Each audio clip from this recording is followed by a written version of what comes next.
Hi, this is Roman. And Angel. And Nora, the editor.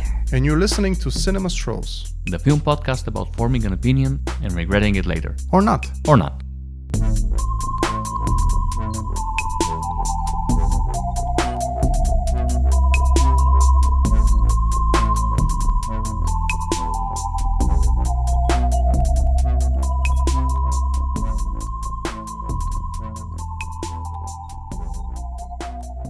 Okay, so when I ask you the question, who do you think of when I say a director's director? Who do you think of?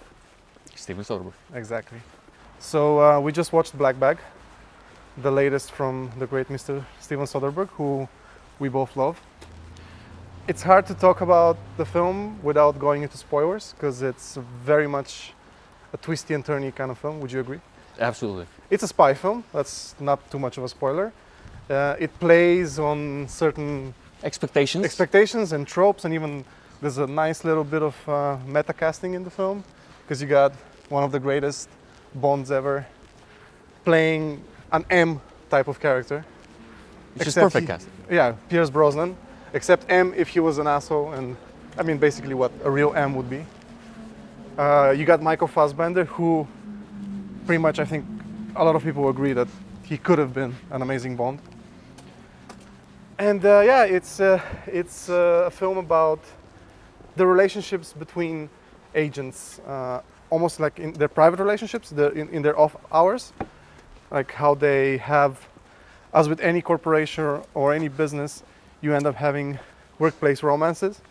So you got a bunch of people sleeping with each other. You say the film is about spies in their off hours, but it's also about how spies don't get off hours. Yeah. Because it's always part of the job. Exactly. And the film comments on this aspect of being a spy very well, because the Black Bag, pretty much, this gets brought up very early in the film, so it's not a spoiler. Yeah. The Black Bag is a metaphor for things you're not supposed to discuss. Yeah. Work stuff that you need to, you're not allowed to share with your spouse or your partner. And how much this is a perfect excuse to do other things. And cheat. How the work puts a great pressure on your personal life and your personal interactions, and the cost of being in a relationship with somebody like you when you're in this type of profession. Yeah.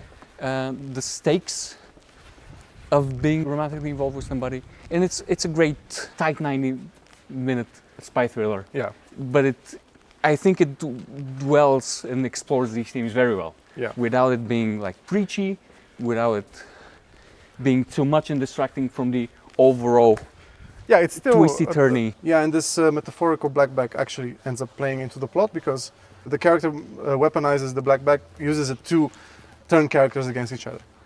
Yeah, so let's start by saying we definitely recommend this one. Oh yes. Definitely go watch it. I also think it's a good date movie.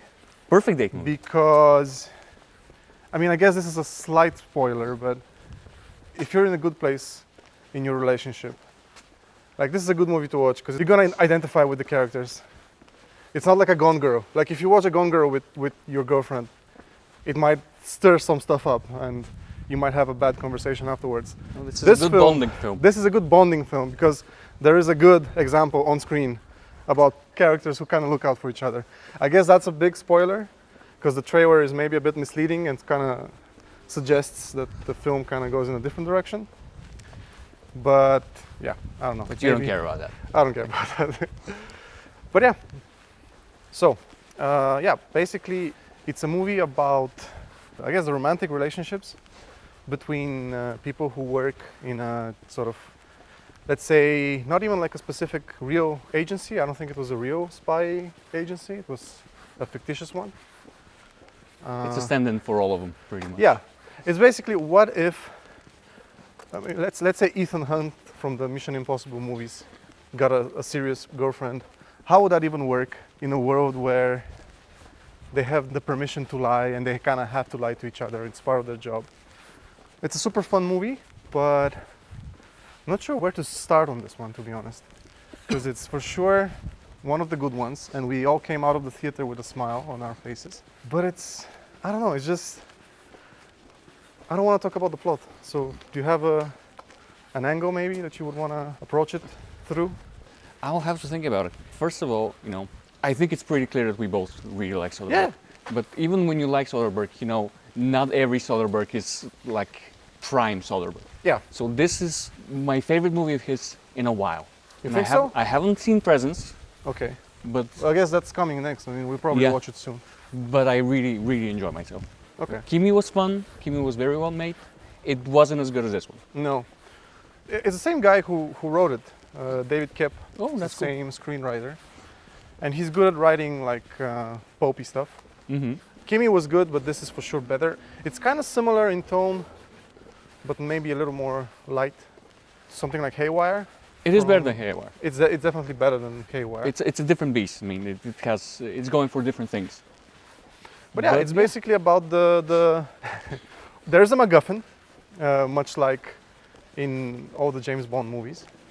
There is this thing that's lurking in the background. But it's not the focus. Exactly, and it's not too big of a spoiler to say that there comes a point in the movie where that thing stops being important. So basically, it boils down to the relationship between a set of characters played by. The focus is mostly on the relationship between Michael Fassbender and Cate Blanchett. I don't remember the character names, Me neither.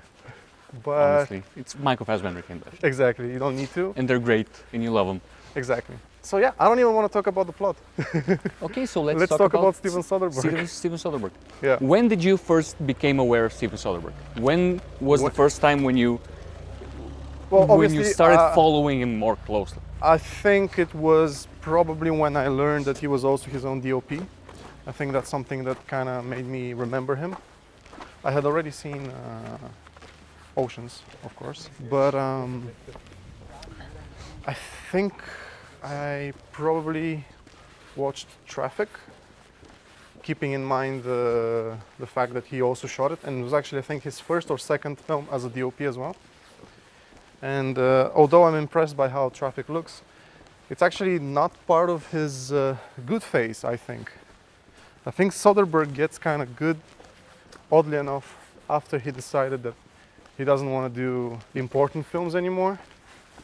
And he just started doing quirky little genre exercises, but they always have something going on for them, some kind of subject matter that's somewhat important. Yeah, he's never frivolous. Yeah, He's always trying to say something. Haywire, for example. I mean, I actually don't remember too much about. Scratch that.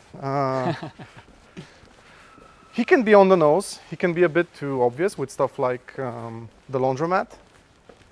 And when he gets a bit preachy, that's when he loses me. But when he's doing his little genre things, When he's tongue-in-cheek, when Yeah. he's subtle. he can be very good. And this is definitely an example of that. When did you start following him? That's a good question. It's kind of hard for me to pinpoint because I've seen Traffic as a kid. Mm-hmm. I remember liking Traffic. And I've seen Oceans. I loved Oceans. Oceans 11 when I saw it. Years later, but I still pretty young, is when I saw Sex, Lies, and Videotape. I think it was Which is his first like film. first year in university or something, and I was very impressed with that Mhm. one. But certainly the Nick, even though The TV series. the TV series is Okay. somewhere when I was like, okay, this guy can do anything, and I'm very impressed by that. And have you seen Full Frontal? Yeah, Do you like Full Frontal? I don't think many people like Full Frontal. I enjoyed it. I don't think I remember it. It wasn't good enough that I would remember it, but I didn't hate it for sure. You know, I remember now. I think the first time when I was like, this is a director's director, as you said. Yeah. Even though it's a film I didn't really like when I saw it initially, but it kind of wormed into my mind. Okay. The Limey. Okay, yeah. The Limey has something special about it that it is an example of him just doing his own thing. And taking a screenplay that's not necessarily amazing and Yeah. sort of stylizing it and elevating it. And But doing- you have Peter Fonda being like wonderfully pathetic. Yeah, And just such an oddball choice for, the big bad yeah, of the film. And you have him intercutting like archival footage of a young Terrence Stamp yeah, from a different movie. from a different movie. In all of these little directions, and I was like, you need to be in love with movies to be able to appreciate that, Yeah, let alone make it. yeah. There's so many little touches and so many little observations that are very subtle, I think. Does that mean that he's inaccessible for people No. who don't Not at all. enjoy movies too much? Or? Absolutely no, because that's the thing. This is similar to the film we saw now. It works on every level, kind of, for Yeah. every kind of audience. When it's just so good and so tight, Yeah. you have something for the broad audience. I will need to mention now that we didn't have like the best cinema No, experience. I was actually a bit distracted in the first Yeah. 20 minutes almost, because Yeah. there were people talking around us and being quite noisy. It was hard to concentrate and try to get into the film, but even they shut up They at some shut point. up, yeah. Because the movie's so good. Exactly. That's the thing. It works in the broad strokes for the people who just there in the Cineplex to watch a movie, and for freaks like us, you have Yeah. all the little touches and all the things you can kind of deconstruct and think about why did he go like that? Why did he do the thing? And in the same time, it's nothing revolutionary. It's nothing ambitious. He doesn't need to be ambitious because he's so good. Yeah, that's true. He doesn't need to prove anything. Is You what might I'm say saying. it's to his detriment that I don't know if this doesn't maybe affect the longevity of his films. Like, will you remember this film for long? Will you ever play it again? Would you ever? I will play this again. Yeah. It's a good film to have in the background. It's a good film too. This is the thing. I can just watch it when I feel like putting on a movie, Yeah. like in the evening, and I will Yeah. have a great time. And if I want to analyze like techniques and stuff like that, I can also do that. Yeah. You can. That's an interesting observation, maybe. You know, we kind of joke between ourselves about Hong Sang-soo, the Yeah. Korean director. Yeah. And the thing about Hong Sang-soo is that he kind of makes the same movie again and again. Mhm. This is not the case with Soderbergh, but the thing about Hong Sang-soo is that you can never, like, if you get into it, Uh-huh. you see one film and then you see the other one, and it doesn't work as separate movies. Once you're in the cult, Yeah. kind of, you get the whole oeuvre and Yeah. you try to analyze it and see when he repeats himself, when he tries something different, when he gets out of the comfort zone and when he sticks to it. Mhm. So Soderbergh is similar in the sense that you need to be into Soderbergh, and then the Soderberghian body of work works Better. than any So individual part of it. You kind of have to be familiar with his entire oeuvre in a way. Well, Or it helps to know more. It helps to know more. To have seen more of his it films. deepens the appreciation, but if you see any of them pretty much, other than maybe the really early ones. Mhm. If you Yeah, see- because for those who don't know, he actually almost was one of the first indie American indie darlings, yeah. darlings from not even the 90s. I mean, I think his first film was from 88 or 89, yeah. So And, you have uh, Gus Van Sant as well, being one of Yeah. the originators of it. And he was very young when he did Sex License Videotape, which, by the way, is not one of my favorite films of his, to be honest. It's an amazing first film, though. Sure, yeah. But it won so many awards. It won the Palme d'Or. The first American film in a very long while, I think, to win the Palme d'Or. He was also nominated for Best Original Screenplay. And after that, he kind of had a hard time following it up. He did several things that didn't really do much for him, and didn't really succeed at attracting an audience. And I guess he had a comeback with the George Clooney and what was the name of that film? The remind Jennifer me. Lopez and George Clooney. U-turn? No, U-turn the is, one that's based on the same guy who wrote Jackie Brown. I don't think I've seen that one. Honestly, I know what movie you're talking about. I haven't seen it because for me, he starts back with like Erin Brockovich and Traffic and stuff like that. That's when he comes back in a way. Okay, That's yeah. his career comeback. So we have stuff like Schizopolis, which is interesting, but And he didn't also attract. he acts in And it. he as acts in well. And he's actually pretty good. He's pretty funny. And we have Kafka, which nobody liked. I don't think I've seen it. I've or seen if it. It's No, I it's a haven't well-made seen film, but it's nothing to like Yeah. write home about. it. But it's funny. He has a blog, and I've read his blog, and It's he amazing. He mentions that one of the things that helped him sort of become better is to sort of admit to himself that he's not a writer. He's a director who had written, but he's not a writer-director. And he is kind of good at like finding a screenplay, finding material that he can then elevate Yeah. through very good direction and very good cinematography. And sometimes it's screenplays from first-timers or people who don't really write much. So he finds material in weird places. Like I think Logan Lucky, I think, was written by his current wife. And The Magic Mike films were ghost-written by Channing Tatum, but also some other guy who's like Channing Tatum's production partner, but they've never really written anything else. When he just takes these random scripts that probably, I would imagine that the script to Magic Mike doesn't read as anything amazing. But I don't know, he does something to it, and There's it works. some magic he puts into He it. sprinkles something on top of it, and a good movie comes out. Okay, Occasionally a great film. Yeah, occasionally, even if when it's not great, it's worth seeing. And also he's a pioneer. He was kind of ahead of a curve on Digital cinema. cinematography.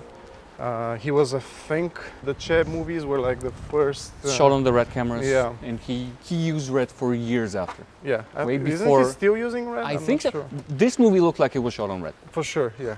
I have to double check that, but it had this. I think it's this him red and look. Fincher, the filmmakers, who still have Yeah. a commitment to red. Hmm. Then, of course, he did all the films shot on phones. Yeah. I haven't seen Unsane, but I loved High Flying Bird. High Flying High Flying Bird Bird was is amazing. amazing. It's one of his best. It is absolutely one of It's his what best. happens when he finds a screenplay that's actually really good. Yeah, that's an interesting point I would like to ask you. You know, when we've talked about somebody like Ridley Scott, Yeah, it's a thing we say. we say that a Ridley Ridley Scott Scott film one, is only as good as- the script. Yeah. So, Although I would say also that at this point, a good script in the hands of Ridley Scott or anyone else, it might be a better choice to be someone else. I don't think Ridley Scott elevates Not screenplays anymore. at this point. There might have been a time when that would be the case, but not anymore. But anyway, sorry, ask your question. so would you say the same thing about Soderbergh? I would, yes. But even when the script is nothing amazing, it's still fun to watch. Which might mean that he has the best taste, or maybe he's just that amazing. Because even Fincher, who we in the past have loved, his movies are also only as good as the scripts. But I think Soderbergh in general just has a better average. Like he manages to knock it out of the park, I guess is the term. Would you more say that? often. I mean, I do feel like if we're talking about body of work, like Soderbergh has more films than Fincher. Yeah. But he also has more duds than Fincher. Because the only Yeah. film I would consider a real dud From Fincher. from Fincher is The Killer. What about Mank? Uh, It's not a real dud, I guess. it's not a real dud. And I never cared I about.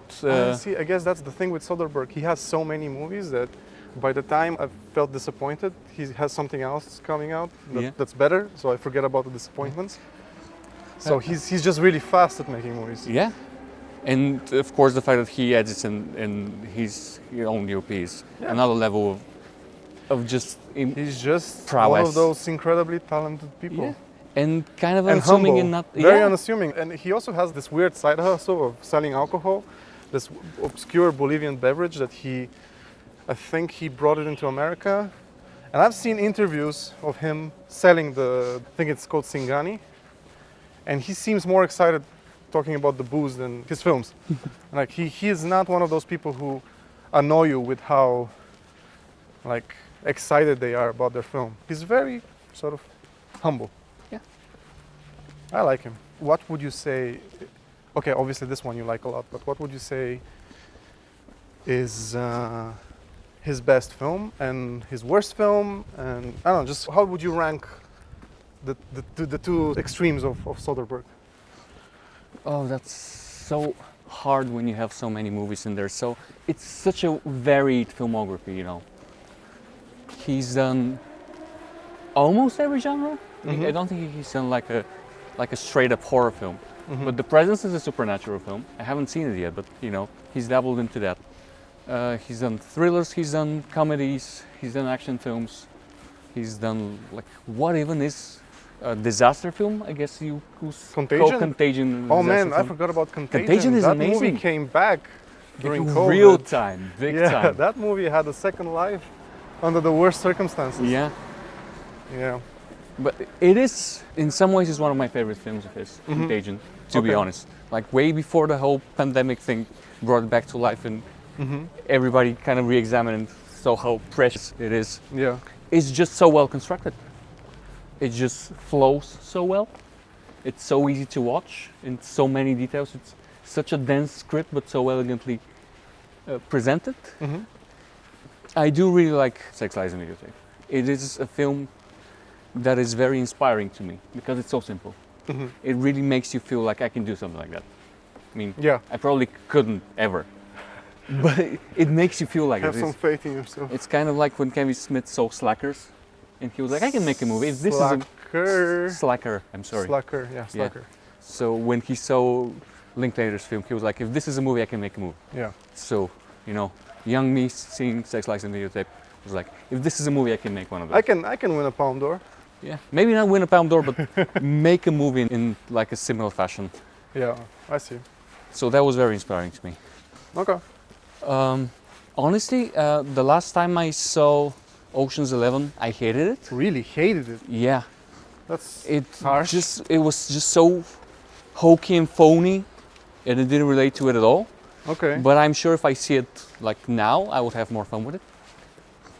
Were you going through a anti-Hollywood phase or something? No, no. You know, Haywire is an interesting one because the It's a very script is cold, not very it's good. a cold film as well. Yeah, but I love the way it's shot. Yeah. Like I really love the way that movie shot. Like the script is very bare bones. There's nothing amazing there. But it's not even the fight scenes, even though they're very impressive. And I love the approach of just sticking to one point of view so you can see the whole and appreciate the whole. Like choreography and the effort it takes. No, it doesn't do what most Hollywood films do, like rampant cutting, Yeah. different, disorienting. He's very good. He has a very good eye for composition. Yeah, and very good eyes for where to cut as well, Yeah. which is very important, especially for an action film. So Haywire is an example of him. When you say he can elevate a screenplay, I'm not sure he can elevate a screenplay, because Haywire is not a great screenplay. He Like elevates it by making it watchable. I guess so. So it's still But a form of elevation. Yeah, but he doesn't care. This is something I find interesting. Because he's a director and not a writer. Yeah. If the script is bad, it doesn't seem like he's gonna change anything about it. He's not gonna rewrite it. He's not gonna try to introduce another angle that's not there. He works with what he has. That's how you. Yeah, that's the only way to make things so quickly. And I kind of love that about it. In a weird way. Like you would say that this is, Yeah. it's not art. He's much more of a craftsman, but such a good craftsman. But when you put the right ingredients together, sometimes yeah. art comes out. Have you seen that like web series he did with the time traveling washing machine? I didn't. I think it might be my least favorite thing of his. I watched the first 3 or 4 episodes. They're kind of short, and it's him kind of being preachy. And he doesn't say anything I disagree with, but when he gets political, he does sort of tend to go a bit finger pointy. I don't know. I mean, we like to say subtlety is overrated, but I don't think bluntness is his strong sort of. Yeah. I don't think he's good at delivering political messages in a blunt way. He actually benefits from being a little subtle, or from having the political subtext be kind of buried inside the genre experimentation. I think when that happens, it works better for him. So yeah, he does have his limitations as a storyteller and as a of writer, course. but he's so versatile and so capable. He does have limitations, I agree. But he seems to be aware of them for most of the time. I don't think he cares. And he keeps, I think his movies are cheap, which also helps them get funded. Very much. By the way, have you seen the one about the doll factory? Was it Doll? Bubble. I have not seen it, but that's the one where it's only sort of non-professional actors, I think. Yeah, and it's a very early, one of the earliest digital cinema films. It was shot with the camera that was used on the Star Wars Prequels, yeah. prequels, the Sony one. Yeah. And it's a non-professional actor. It's a very simple kind of crime story set in like an impoverished. And I guess the gimmick rural. of it is that the actors are like not actors; they're Yeah. real people. Yeah. Does it work? Have you seen it? Yes, I Okay. loved it. Okay. I So haven't that's- seen. I was thinking about seeing it for years, but I haven't heard the best things about it. But because of a project I was working on, I was like, this sounds like something that could inspire me. And I saw it. It was I really loved it. Okay. It's a very simple film, incredibly simple. It's very unassuming, and I really like the cinematography. I have, I have this love for like early digital cinema aesthetic, like That's crazy. the Thompson Viper. You're crazy. No, the Michael Mann stuff I do Yeah. love, but No, this was a camera that was also used on like Collateral as well for the 90s. yeah, I guess I don't like it when it's daytime and bright. I don't know. I hate the first Red, to be honest. Anything that's shot on the Red one, I can immediately tell, and I hate how it looks. It hasn't aged well, I think. But I mean, that's a digression for sure. Really, I feel like for the right projects, it can bring something. Yeah, of course. There's a texture to it. A texture, very a specific lack one. of texture, I think. And you could put it like that as well. Very little dynamic range. The shadows look kind of dark and black, and when it's sunny, it looks kind of blown out. I don't know. I'm thinking of specifically. This is a stupid digression, but I'm thinking of the last movie that Sidney Lumet did. Before the Devil Knows You're Here? Yeah, it's a pretty good movie, but I rewatched it fairly recently, and I hated how it looks. You can just tell that it was shot on the Wasn't Red Killer one. Joe shot on the Red as well, or like digitally? I don't remember. Probably, yeah, probably, but I'm not entirely certain. But yeah, anyway, let's go back to Mr. Soderbergh. Okay, maybe we should go back to the film. We will go before back to the film, yeah. but I just want to sort of get as much about him first, and then we can go back to talking about the film. What do you sort of take away from his film? Like, is there something that you sort of wish you would do in your own work as a director, based on, like, what inspires you about him? Precision, in many ways. Yeah, but it's not the Fincher precision. It's not the Fincher. Yeah, I don't mean he's not like obsessive compulsive like Fincher is. He knows what he wants. He shoots for it, but I feel like there's some play in editing and stuff. When I might be wrong about it, like I feel like he'd be much more, open to finding something in the edit. That's somebody like Fincher, who's much more like in the Hitchcock style of filmmaking. When, Hitchcock used to say, the film is done. All we have to do now is shoot it. Because he had everything planned, like storyboards and beats. Yeah. Like this amount of obsession, I don't think is something Soderbergh cares about.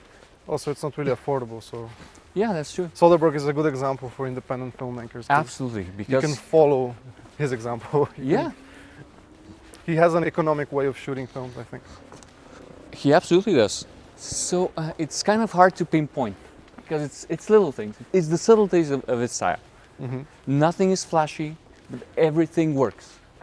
Yeah. That's the thing, and there is a style to it. You can know. You mentioned earlier, if you stumble on this film on TV, like you would miss the titles, but you would immediately be able to recognize within a few minutes that this is a Soderbergh film. Yeah. There is a look to it. I mean, if you are open to that kind of stuff, you kind of have to be a fan of movies, a little bit above, like, entry-level film fan, I think, to notice stuff like that.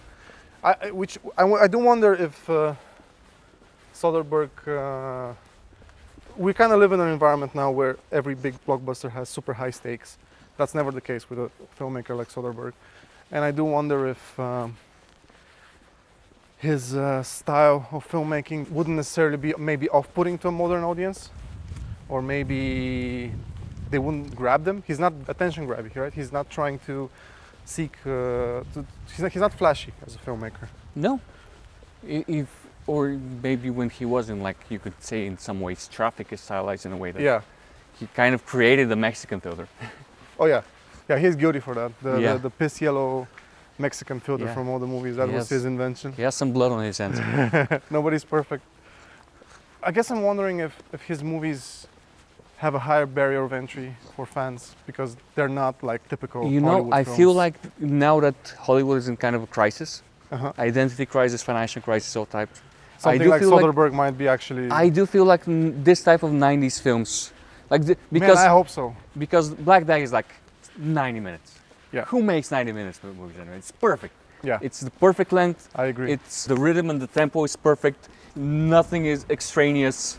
It doesn't waste your time. It's get in, get out. You have fun. You have a grin on your face the whole time. Yep.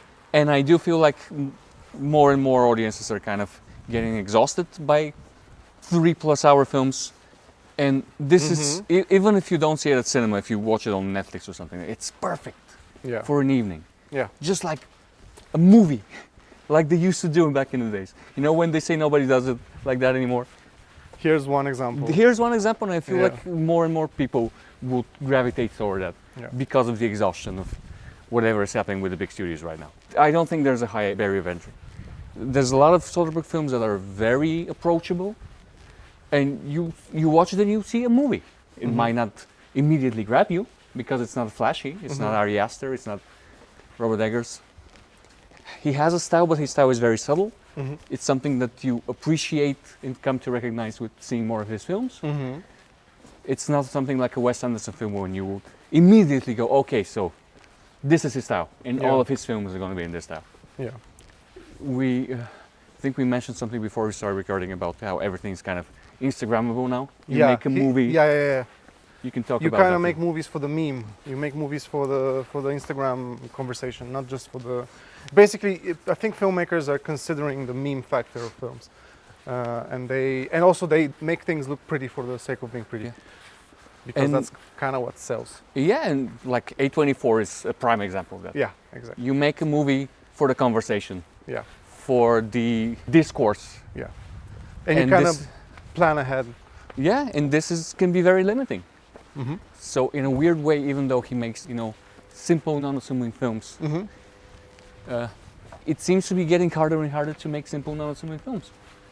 For a lot of people, for Yeah, a lot so of young people. I wonder if, because he's established, so I wonder if you're a new filmmaker, if you're a young Steven Soderbergh today, would you be able to make a film like that? Is there even a market for a film like this, unless you have The stars clout, yeah. attached to it and you have the clout of the filmmaker? Like, I don't know. I do wonder if you're a young filmmaker, the only thing you can do is like the Instagrammable stuff. Yeah. Or you make like films for a very kind of limited, Very, very, very low budget. like festival audience, like Hong Sang-soo does. I mean, Mhm. circling back to Hong Sang-soo. Yeah.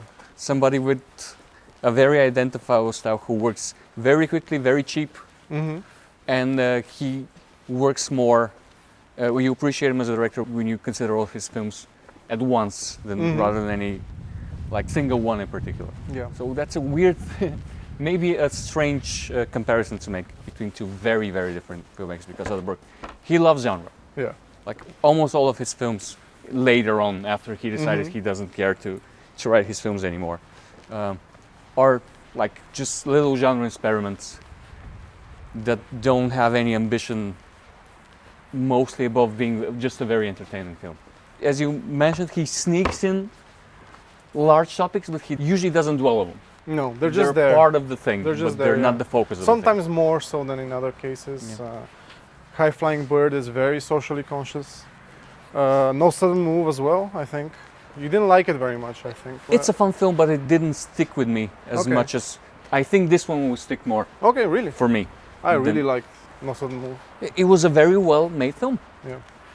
but it didn't have that factor that my favorite Soderbergh films have. Okay. For whatever reason. Okay. With different people. Yeah, of course. Do you think Soderbergh could ever do a big Hollywood film?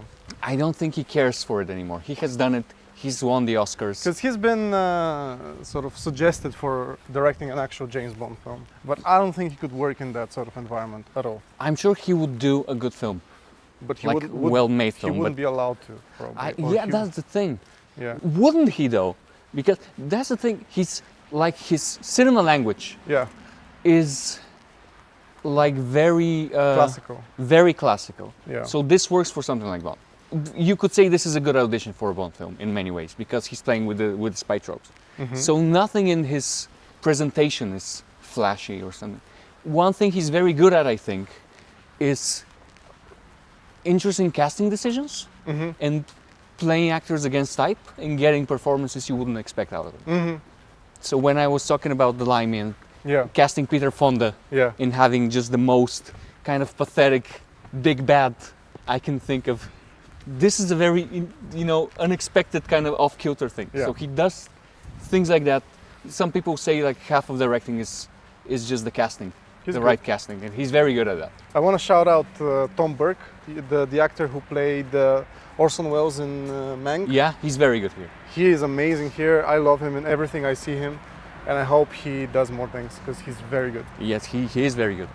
Honestly, the casting overall is very good. The only person I didn't really care for was the actor who plays the Stokes character. Uh-huh. Like it's not somebody I'm familiar with. I don't think I've seen him before. And it's not like he's bad.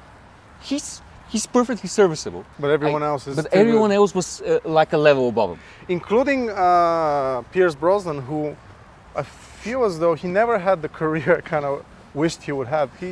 He can be a bit too much sometimes, but he was perfectly casted. He here. was perfect here. I do feel like he's somebody who Bond did him a disservice by typecasting him in a type of role. Yeah. And he was never allowed to explore other types of characters. I mean, I haven't seen Taylor of Panama. Yeah, I know you've seen it and you like him playing. I mean, like, he's just playing shitty Bond. which is great. He's just playing a creepy asshole version of a Bond film. I mean, he's great in what was that film? The Thomas Crown Affair. Yeah, He's good in that one. But yeah, he's great. Everyone's Yeah. great. and Kate Blanchett is great as well. she's perfect. Fassbender, he's doing something interesting. I Mhm. feel he's much more reserved, Very reserved, yeah. and you don't expect from him being this type of cold, almost. This changes up later on. Certain circumstances. There's one very funny moment, Yes, which we cannot spoil. yes, but it's There's very- one funny moment where Fassbender realizes that he's done a goof. he done goofed. He realizes he's fucked up, and the way he plays it is so funny. He looks like he's trying not to get caught. He looks like a guilty, Yeah, he's like a School child. kid. Absolutely. and he does it without saying anything, just through body language and facial Yeah, expressions. it's perfect. And everyone got it in the theater. Everyone was laughing. Everyone understood. It was such a funny moment. Yeah, he's great. Yeah. So this is a very approachable film. Yeah. This is a good date film. This is a good every type of like viewer film. Take your mom to it. Take your Yeah. girlfriend to it. Take your dad to it. Your dad might love it. It's a good dad film as well. Yeah. Like take It's your, a good your film dad for- and mom together. They would enjoy it as a couple. It's If you're looking for action scenes, maybe this is not the film for you. Yeah. It's not an action film. not at all. There's barely any action. Yeah. But it's a great, quirky little spy thriller. Yeah. That it's mostly about relationships in people. While still being a good spy thriller, it has its MacGuffin, it Mhm. has its plots, twists and turns. It surprises you in Yeah. the direction it goes. Yeah, it's the issues of workplace relationships taken you're to a spy. extremes Yes. because you work in a spy agency, kind of like, I don't know, the IMF from Mission Impossible. Or, it's clearly MI5 or MI6 Yeah, or something like that. something. But they never specifically Because they're all British. state it. Well, the film doesn't really say much about the larger issue that all of these people are complicit in some pretty terrible stuff. Yeah. But that comes with the territory. I guess you just kind of assume. I disagree though. This is something that's very clearly important for one of the characters, and this gets established very early in the film. Which one? The Naomi Harris's. You know what? If Character. this was established early on in the first 20 minutes, It I absolutely might was. have missed it because I was super angry for the first 20 minutes because we had some annoying, loud people around us. So I think I might have forgotten that, or They like had a not. conversation. So Okay, this is okay. this is not a spoiler, I think, because this is Yeah, very yeah, early in okay, the film. okay. The film starts with Fassbender and Cate Blanchett inviting some colleagues to their Yeah. house, and they Yeah. have a dinner and they talk about stuff. And you can see a dynamic. You introduce the Yeah. characters that are going to play a part in the larger Yeah. story that Yeah. will unfold later. And she does comment. What? Naomi Harris's character, she's like a psychologist, who does like mandatory Uh-huh. psych checks on the Yeah. agents, and they do talk about. I don't remember it perfectly right now, Uh-huh. but she does comment about what's the price Of what they do. of what they do, and Okay. they talk about an operation in Syria. I Oh, think. and they do mention that she's not from. Didn't they mention that she comes from a different, like, she's not from the same social Like background? background as they are? Because they do mention that she's from up north, and I felt there was a little bit of discrimination in that. Yeah, this is So later on. she is an outsider. No, I mean, like, she is an outsider. She comes from a different background. So Like, she, Yeah, different class background, Yeah. different education, because they're all, most of them are, you know, white and upper middle class. Yeah. So this thus plays into her. Also religion, because we established early on that she's Yeah. Catholic. yeah, well, a realistic film would probably have ended with them getting rid of her, but this is still a commercial fun spy thriller. Yeah, yeah. It's not actually like a very politically. No, but you say that, but it's clearly about the Ukrainian war. No, of course. It's very clearly very It's current. part of the plot, Yes. the whole Russian thing. So it doesn't like completely avoid Yeah. the theme. It's kind of very on the nose. It doesn't. I mean, I think it's interesting because I hope this is not a spoiler. I think this gets established very early on. Oh, yeah. They never say like Putin's aim or anything, but it's very clearly about the Ukrainian war right now. Yeah. And they're not good guys. None Yeah, of them yeah, were yeah. good guys. As this, you know, the plot thickens and you find out that they might be willing to do some horrible stuff hmm that are morally questionable, because they're spies, of course they're morally Yeah. questionable. Yeah, they comment about how their profession is morally questionable. A character in film and also later on, without trying to spoil too Yeah. much. A There's decision is made. a Based decision on is made based personal- on yeah, morals yeah, yeah. and true. establishing that certain characters are not the same as others. Yeah. And the film doesn't shy away from that in a current like environment. These are not the good guys. Yeah. Even if the bad guys are very bad guys, these are not the good guys. Yeah. So this is just a tiny piece of the whole puzzle. It's much more about the interpersonal relationships between all of these characters and about trying to find love in this type of environment. But also, it wears its politics on its sleeve, which I always appreciate. And it's also funny And it's also very funny. Like people were laughing at the theater at with certain us. points. For We sure. were grinning,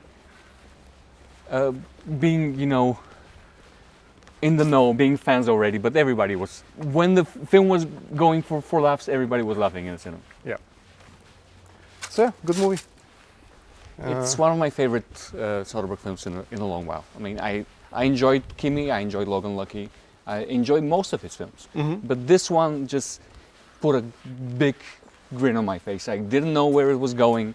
There's a lot of unexpected turns, and just the overall tone of the thing just made me feel very happy. Yeah, me too. Like I was seeing, you know, a great director doing his things and having the time of his life, and it's contagious. Cool. So, I yeah. mean, I don't know what else I can say, to be honest. I think it's a good movie. Yeah. Go watch it. This might be a very short episode because when something is this good, there's nothing much you can say other than go see it because it's very good. Yeah. So yeah, we highly recommend it. It's a lot of fun. It's not anything that would change your life, but when was the last time you really had a very good time at the cinema? Like, it has been very one of long for me. Yeah. Yeah, for sure. So yeah, just Also, go watch it's it. tight, it's short, it's unassuming, so yeah. I really want this to come back. I want all the movies now to be like 90 minutes. You don't really Good need luck that with more. that. Good luck. Yeah. Yeah, a man can dream. So please support my dream. Go see it in the theaters. Cool. I got nothing else. Yeah. Cinema Strolls is an independent podcast brought to you by Hot Potato Studio. Hosted by me, Roman Pesarov. And me, Angel Radev. Production, graphic design, and editing by me, Noura Al Kadri. Music by Angel Radev. You can find us everywhere at Cinema Strolls. Follow us on Instagram and support us on Patreon and Ko-fi. Listen to us on Spotify, Apple Podcasts, and YouTube. Make sure to rate us, it really helps our show.